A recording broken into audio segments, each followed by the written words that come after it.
If you look on your chairs, you will see a piece of paper. And I want you to take a look at this picture here. What do you think, feel, or say to yourself when you see young people like this? If you could take a couple of seconds and jot down your thoughts, that would be great.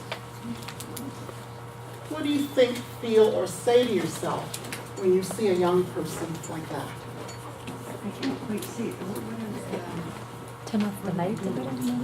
Well, just young people, one's smoking. I'm not sure if he's smoking a joint or he's just smoking a cigarette. What's the one, the other one? He's just in a hoodie and just looking around. Is that better?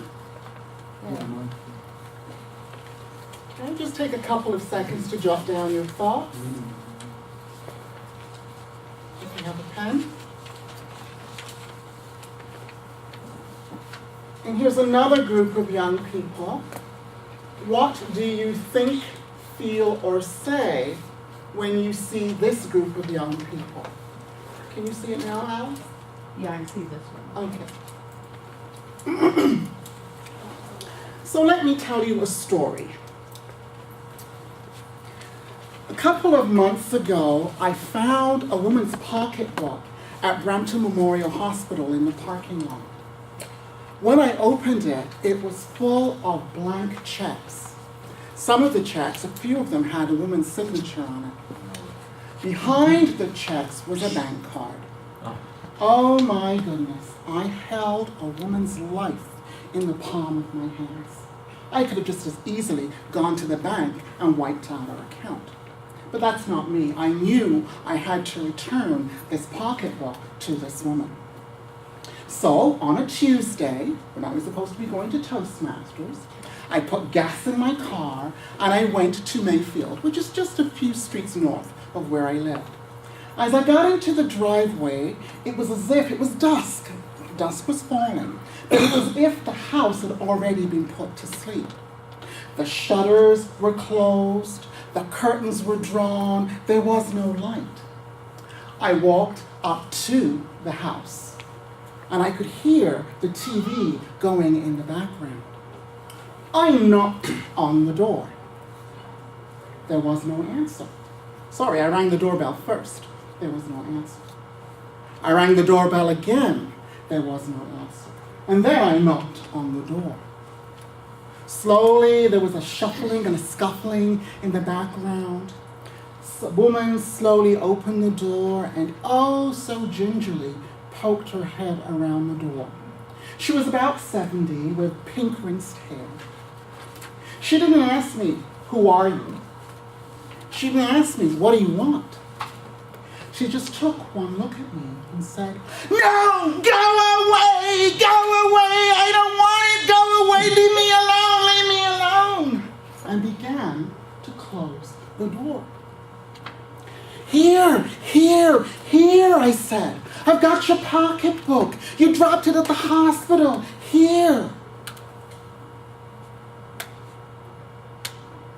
"Oh, I'm so sorry." I gave her pocketbook. I marched to my car.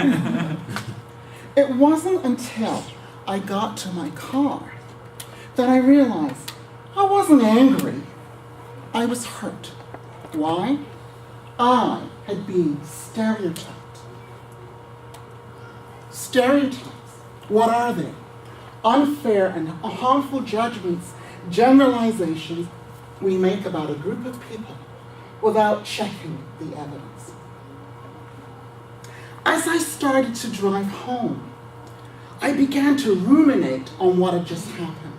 I began to loop. I began to go around in circles in my head. I began to create a new narrative. And by the time I got home, the person who had been stereotyped had now become the stereotyper. And that's what I want to get across today. Stereotypes do not bring people together. They pull people apart. Make no mistake. That idiot that's running for the presidential election in the United States, we're going to build a wall, we're going to build a wall. He's not bringing people together. He's pulling people apart. So the question that I asked myself that night as I sat down drinking a cup of tea was, how did something I began to do with such positive intentions end up leaving me feeling so yucky? Yucky. And I know what you're thinking. Veronica, yucky's not a feeling. It's not even a word. And I'm going to say to you, oh yes it is. It's my feeling. It's my word. I don't like feeling yucky. I don't like negative emotions, period. I don't do negative emotions well. When I have a negative emotion, I turn it upside down. I turn it inside out. I spin it around. I knock it on its head. So you're going to ask, okay, so what I do is I turn that negative emotion into something positive. A negative emotion, a positive emotion, will always out-trump, there I use that word again, out-trump a negative emotion at any time. So you're asking yourself, Veronica, when you say you turn it into a positive, what exactly did you do? Well, I made a speech out of it. That's one thing, one way of turning into a positive emotion. But what I did do is I sat down with a group of young people from Big Brothers and Big Sisters. And with their mentors, we sat down together and we talked about stereotypes. And the funny thing is, they knew exactly what I was talking about. They got it. They got it. We not only talked about stereotypes, but we talked about the different ways we can knock those stereotypes on their head. So the next time you get on an elevator and you see a young man in a hoodie with his pants on the ground shuffling on the elevator because they can't walk with their pants on the ground. We know that.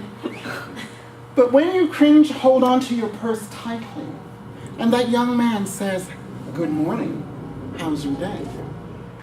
He is knocking the stereotype on his head. Or when you see a group of young people on the bus, exuberant and a little bit loud, a little bit rambunctious, but they each get off the bus and say thank you to the bus driver. They are knocking the stereotype on its head. The group that I was with, we talked about how they were going to find the strengths that were in them and define themselves based on the strengths within them and not on the labels that people will try to put on them. Now, I just want to say to you that 30 years ago, and I'm dating myself by telling you this, I had an afro, I had looped earrings, I wore a dashiki, I had bell-bottom pants, and I wore 6-inch platform shoes. And if you had seen me then, you would have thought, oh my God, what is the future going to be in the hands of this one? You would have stereotyped me.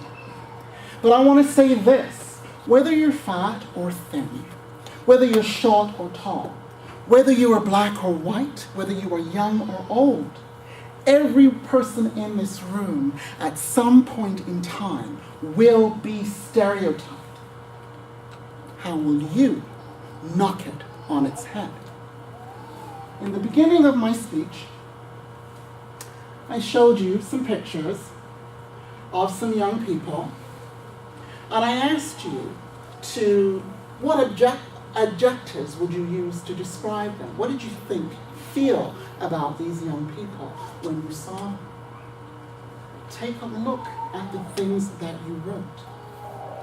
If there was anything negative that you wrote on that piece of paper, do me a favor, knock it on its head.